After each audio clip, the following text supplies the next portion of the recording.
Hello, WeebCon TV. My name is Natasha. I go by Natty Boop here at the convention, and with me is. I'm Catherine. I go by Lucky Cat. I am Lucky Cat. Also vending here at the convention. So, what we kind of been doing here, aside from helping the great staff here in terms of helping vendors spot areas and just overall giving just our personal take from being parts of the vendors before, being an attendee before. We're really glad to see how well and relatively pretty smooth how the Yes. convention's been going down. It's been really seamless. It's spacious. It's not too. It's like the whole vendor room with the artist alley combined has been like a really good experience. Yes. This con. I've had experiences where other conventions they separate the artist alley, which is not a bad thing, but there have been times where they got separated so bad that they don't know where the artist alley is. Yeah. So I'm really grateful for the WeebCon team just kind of merging them and making it very affordable for us to kind of partake in this convention. So far it's been a really great experience. I haven't had any complaints. Same. I also just like the freedom of doing the panels that we posted. It's been also very seamless. It's just been a great experience from an artist perspective overall. Yeah, and especially because at least this is my time doing panels for a convention. I don't know if it's been yours. Yes. Yeah, so I was extremely nervous for my panel, but for the most part, things turned out pretty well. Yeah. Definitely some technical issues, but that was on me. That's fair. I didn't have a lot of tech set up, but it was like an artist Q&A, and I really appreciated that anyone at all was curious, and there was quite a few people that came in with really good questions. Yeah. So it was a very easy way to actually get like FaceTime with people interested in our craft like from when you're not behind a vendor booth. Yeah, and it's 'Cause hard it feels to, different. It's hard to like ask vendors, like how did you do this? What resources did you use? Especially because there's always a crowd, a flow of people, and you get caught up in it. So having the panels, especially because they are relatively small and pretty niche, especially Yes. mine was. Yes. I'm glad there was even a small audience to come by and be like, how do you do this thing? How do you do that thing? Exactly. Very, very much the same experience at my panel. In terms of, this is actually my second convention vending. I've been vending at pop-up events earlier this March, so this whole year has been an experience to say the least. Oh, I'm sure. You're doing a great job, though. Yeah, thank you. Yeah. It's my very first time vending at a convention, though I've been to conventions many a time. And I've really liked this first experience a lot. It's been very easy to get into the swing of it, and Not overwhelming. not overwhelming at all. And it's just been really fun getting to see everyone from like behind the Yeah. table. It's really chill. And I don't know. Everyone, so It's far, very everyone's been successful. very respectful too. Yes, 'Cause very respectful. There are very, horror very good. stories. Yeah. that- Yeah. But what kind of stuff are you selling? So I'm currently selling a range from acrylic charms to vinyl stickers, which are safe for computers on your cars, and prints. I've been an artist for almost 10 years now. I've taken breaks in between here and there to do traditional work, but I really focus on traditional digital work now. The streaming, I'll do a lot of work offline as well, and so the stickers. Typically, stickers take me about 2 to 3 hours, depending on what they are, like how detailed. Yeah. And then the prints usually range from about 5 to 8 hours. I know this one took me like 10 hours to do. Yeah, there's a lot of characters. Yes, That but makes sense. The HoloLive sets have been my favorite to do, and so I plan on doing more of those in the future. Very nice. And then for you, I know this is your first time. Did you Yeah. plan any of the prints ahead of time, or did you just kind of have the ones you had already done? Some of them I had. Some of them I had already that I was just like, oh, this is a great opportunity to see if people want to buy it. But once I actually was booked for the con, there was several ideas that just came to me anyway. So I was like, well, I guess I'll just sell those too. But the stickers that I have are most of my stuff is original work, not a lot of fan art. But I think that the variety has helped me a little bit, and I just love to draw more like a large variety of things. Yeah. So I'm really proud of everything I brought, and I think it's resonated with some customers as well. Because I've been drawing for about 15 years.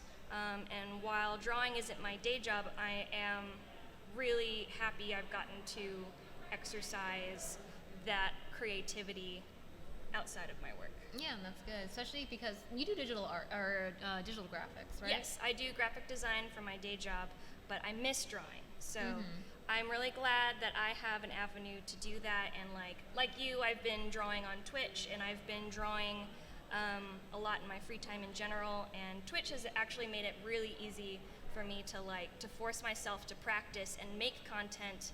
And like a lot of the stuff that I brought was stuff I drew on stream. Yeah. So. And I find like with streaming, depending on how you stream, at least specifically for me being a VTuber, and for the most part it's a very cozy, slightly chaotic kind of stream. Yeah. I can at least focus on my art while entertaining a little bit. Yes. For the most part, chat just kind of lurks and just chills with me. Mm-hmm. And so I'll doodle, I'll talk to chat, I'll bring my friends onto the call a lot with me, which I did do during my VTuber panel. Very nice. I had my best friends Sheppy and Tori in there with me, and just having their personalities, I can bounce off of them and just have a conversation. Yeah. And they'll also be watching the streams, and they'll also answer chat, which is really fun. Yeah, it's really nice when there's like people that you know that are that you're friends with that can help moderate the chat like that. I really enjoy like cozy vibe Cozy streams streams, like yes. that. I sometimes have a camera up, and like now I have like a GIF tuber, not quite a virtual tuber, but Like a PNG tuber. yeah, like a PNG tuber, and I really like that setup because it gives me the creativity to make a little avatar, and then I can just focus on drawing and chat, like you said. It's just easier that You way. don't have to worry about getting ready. Yeah. I hate getting ready for streams. That's why I was like, VTubing sounds Yeah. perfect. Because I don't like when I'm in the mood to draw, I'm not drawing dolled up, and Yes. and like when you're on camera, it just feels different when you're drawing. And you want to be relatively comfortable. Especially if you want to go a long time. So Yes. I totally get it. It's much easier to draw when you're not having to focus on like how you look. How long do you typically stream in terms average, I would say? Average 2 to 3, depending on like what I'm doing. I really want to do longer streams. I just got to start earlier, but I like having a lengthy dinner. So Fair enough. yeah. For me, I average about 4 hours Nice. on average, but I only stream maybe a few days out of the week. Yeah. Because I get easy burnout, and so I tend to, if I want to do multiple more in a week, it'd be small streams, but I Yeah. feel bad for only doing a couple hours personally. I'm starting to feel that way, and when I'm doing like exercises, like there was a few months where I was just doing like drawing prompts with with my community, and we would just practice something together. And those were really good for short hours because Yeah. not everyone can practice for a long period of time. But now that I'm going to be now that that's ended, I'm doing more of my own thing, so I think I'll have more freedom to go into longer sessions as well. I found a good way to kind of mix between doing a long stream, and especially if you want to eat, taking breaks in between. Yeah. Or like prepping food. So a lot of people will call it my ASMR. I call it, I'm just eating because I'm hungry. I'll Yeah. often have snacks and like chips. But that good crunch sound. Yes, and especially with my good quality mic, just slowly put it like close to my mic and slowly crunch into it. Most people prefer the crunch over the slurp. Yeah, no, which I feel that. also could agree with. Yeah, crunch over slurp any day. For real. But I remember that's typically what I do. Yeah. But I like to be myself. There's a lot of VTubers that will try to stick to a lore and stick in character. Yeah. My character doesn't really have a lore. It's Yeah. just me. Yeah. Same. And that's what makes me feel comfortable because there are times where I have played D&D with some of my friends. Yeah. And I can't get into characters. This new session with this new character I just recently made, I was like, hey, I don't want to try and make a quote-unquote lore, and like she has a lore and everything. Right. But her personality is me. Right. I feel a lot more comfortable with I that. feel like most people's original characters in any game they play and anything they draw is more often than not an aspect of themselves. And I think more people are comfortable working from that perspective. Yeah. Speaking of characters, Yes. what is your favorite kind of characters to draw? I like doing I've been recently doing a lot of fan art. Mhm. As much as I do have my original character, I feel like sometimes I just don't have enough time to draw her. Yeah. I have been recently making different designs of her Mhm. to just kind of have official alternate outfits. Yeah. So I do. That's cute. Thank you. I definitely going to be commissioning my model mama to give my character a ponytail on stream. Very good. Eventually, I will get another outfit, but as of right now, she's just in her default, which I absolutely love when I designed it. Yes, very her, good Her design. redesign was really good. She's really cute. You did a great job. I personally draw best females. Mhm. I need to push myself to draw more males, but the female body is just so round and squishy that I was like, mwah. Yes. Yes, Yes. that's the good stuff. Yes. And so yeah, females are probably my go-to. I like drawing eyes and hair the most, Yeah. and hips. Yeah. Eyes, hair, hips, the most important Yes. aspects of like my own personal experience with my body. But I And like then yourself. yeah, I like drawing. I also like drawing like femme forms a lot. But I also like to go like I like drawing humanoid not humans like bugs or animals that are humanoids. Would you like to show them an example? Yes, of I that? have like bugs. Bugs are interesting. It's more of a study. A lot of the stuff ends up being a study that turns out better than expected, thankfully. But I like just practicing technique, and usually I don't really focus too much on the the content, like the actual character, until I realize how I want to do it, and then I draw for that. I like work my character into the style that I want to do that day. So then, with that being said, have you ever gone into drawing something just point blank and just keep going without thinking, just going Yes. forward? Yes, that's what this one was for me. This is a drawing that was like inspired by a bout of lucid dreaming that I had a few months ago, and the experience was so what's the word? Visceral, I guess, that I didn't want to wake up because the dreams were too interesting. You just wanted to stay in dreamland. Yeah, I just wanted to stay in dreamland. And so it inspired this piece, which is basically I don't know if you, just so you have Yeah. concept. I know I just dropped all of my stickers, but that's okay. But it's basically the idea of being kept in the water in dreamland. And that piece took me like 10 hours too, because I didn't start with a drawing it was like one of my first pieces without line art. Oh, so painting style. Yeah, it was like a pure painting, and I was just Yeah. like, I'll just do it this way, and it worked out really well. I really like how it turned out. So, do you prefer painting style over line art, or what would be your preference in terms of, I want to get this drawing started, how will I start it? I typically start with an underdrawing, and then if I'm not, depending on what the subject matter is or what I'm going to be using it for most of the time, I really like line art, especially when I'm trying to do something more Clean? more clean, yeah, or less experimental. A lot Okay. of my paintings are experimental. So if I have a character that if I'm starting with a character, I typically go the line art route, and that's like underdrawing, line art, flats, shading, extra, background in that order. Yeah. With a painting, it's all over the place. There's no order when it comes to my paintings. I can agree with that statement. Yeah. Yes. It's like I think it's a fruitless effort. Yes, but I feel like there are times where painting takes me forever. Yeah. And so when it comes to like commissions, for example, I don't open painting commissions 'cause I'm still very ill-experienced with it. Yeah. I don't want to practice different techniques on someone's paid work. Yes. So exactly. I rather give them what they paid for. There have been some people, like if my friends commissioned me, I can ask them like, hey, would you mind if I practice on this one? Yeah. But that's because I'm close to them. I wouldn't feel offended if they said no. Yeah. And if they said they didn't like it, I'd be more than welcome to just redo it, fix it up. Yeah. I feel like similarly, I wouldn't be able to give them a time that I would be able to deliver it. Yeah. Because with the painting, you just never know when it's going to be finished. Because you're never sure if you're fully satisfied. Yes, exactly. Man. That's how I feel. Like with prints, for the longest time, I've always wanted to vendor. Like younger me right now would be over the moon. Same. But I was never confident in my art to be like, I can't justify me spending this much money, especially as a young kid.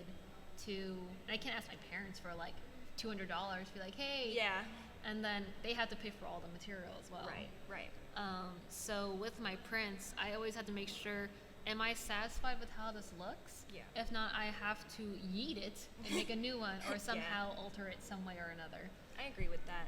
A And- lot of my choosing of stuff to bring was like, how happy am I with this if people just even look at it Right. or like point at it? Because as much as the sale matters, the sale sometimes doesn't matter. Yeah. Just hearing compliments on like the stuff that I've brought is really nice. It is really uplifting.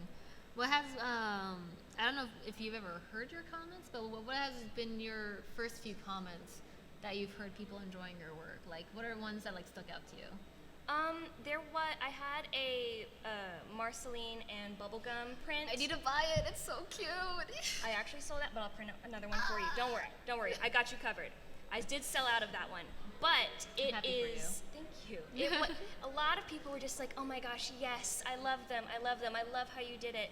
And like, even if they don't buy it, I'm just so glad that it resonates with people. Yes. And then I got some comments on like my positivity stickers, like the teacup and the boba. I have them here. These ones. Very And cute. a lot of people really resonate with these too, because they're holographic, so they're kind of pride based. And it's just, sometimes it's just nice to, no pun intended, spread positivity. So I think I know. But like, it works. People resonate with that, and Yeah. the fact that they do, it's like something I've made something that moved someone enough to even like mention it when there's a whole room of things that they could say anything about. Yeah. And what's really cool about your stuff is that a lot of it is original work. Yeah. Selling original work is one of the hardest things to do at conventions because everyone wants to buy fan art for the most part. Like, there's very few that are original works that maybe has a little bit of fan art somewhere hidden, like a character with a whole like landscape piece, which I find absolutely gorgeous. I've seen a lot of artists that do really well. Yes. But selling original work is really difficult. But what I was surprised about while being here, so you know the cutout I have at my table? Yeah. A lot of people want to buy her. Really? Yes. So I'm Wow. shocked that people want to buy. White space, honestly. Yes. Just having this cute pink cat girl, they want to put her in a room. Hope they do anything weird with it. But it might be something I might do in the future. Yeah. It's just those will definitely be priced relatively high because those course. things cost a lot of money. Yeah. But I was if they surprised. if they look as nice as yours, like I'm sure people will want to buy that. So Yeah, so people will I'll pay. probably do like a small, maybe sometime in the future. Of course, I want to do apparel at one Yeah. point, but maybe Yeah. I can do like The a dream. small, right? I want to do a small stack of cutouts maybe in the future. that'll be a But good idea. Right now, I think what I plan on doing is maybe doing like acrylic stands, because I definitely want to do more art of her. I have a poster print prepared for her. I just haven't had a chance to print her. Gotcha. But I definitely want to sell more art of her, really get her design out there. Because she Yeah. is part of my entire business. She Yeah. is the mascot. Yes. Besides acrylic stands, what other merchandise are you hoping to sell in the future? Like item types, I guess. So would that also be part of apparel? yeah. Okay. Titty mouse pads? Yeah. Titty mouse pads would be fun. She's got the opais Yeah. for it. Yeah. That, maybe even just regular, like flat, like long mouse pads too. Yeah. I've been seeing a lot of those. I want to do acrylic stands. I also want to do more charms, but most of my money does go to stickers. Yeah. But I would love to do t-shirt lines. The only thing with t-shirts is that as someone that has a hard time finding shirts in her size, I want to get words female and male cuts, and then unisex, of course. Yes. Because at least for me, I personally don't like unisex shirts because I they're lose not my body. Yeah, they're not always Unisex. unisex, and they're typically actually pretty large, even the extra smalls. Yeah. In my experience. Yeah, for a small for me is like almost like a medium. So Yeah. it's just medium. Yeah.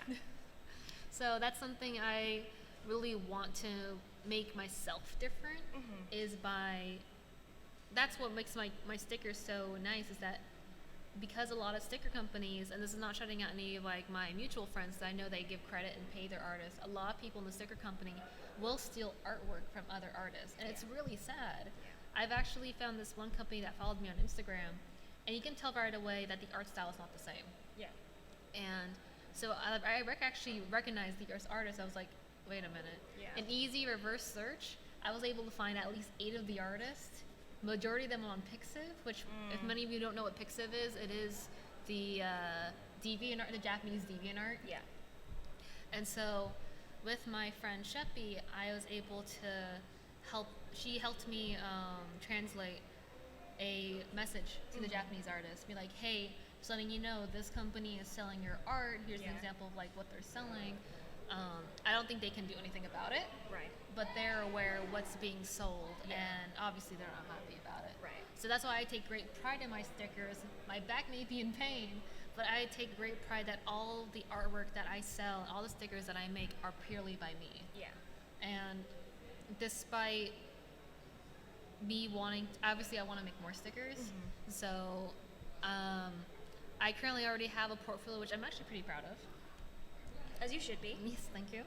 And I definitely want to add more characters. The thing with me, though, when it comes to drawing certain characters, people have asked me, like, do you have One Piece? Do you have DBZ? Right. Do you have Kill la Kill? Not Kill la Kill. Hunter x Hunter? Hunter x Hunter. Yeah. Hunter x Hunter?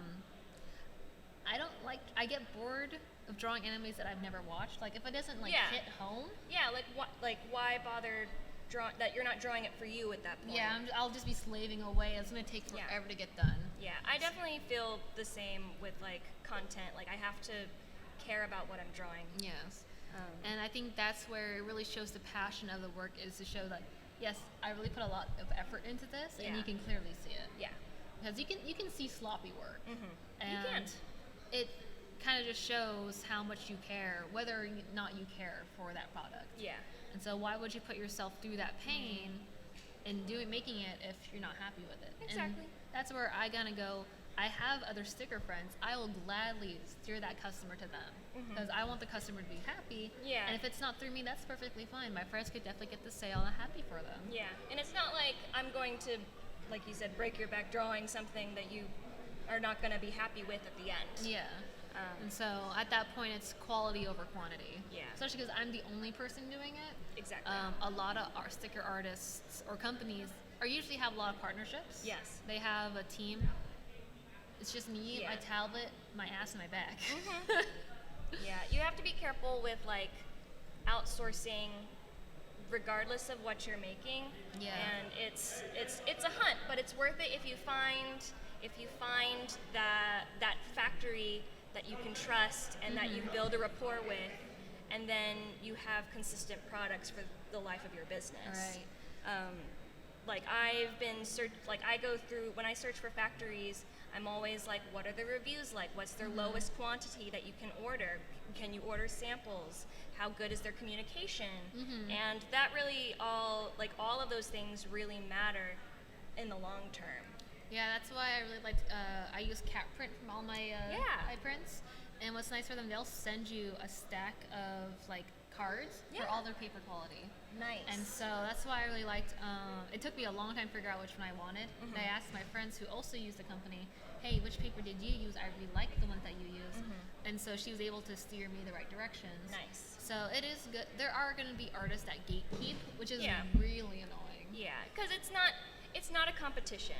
It's really not. It's a community, and if you're trying to sift through resources, it's just easier and better for everyone in that community to know and be able to use and to be able to sift through, verify those resources, like what is a trusted resource and what isn't.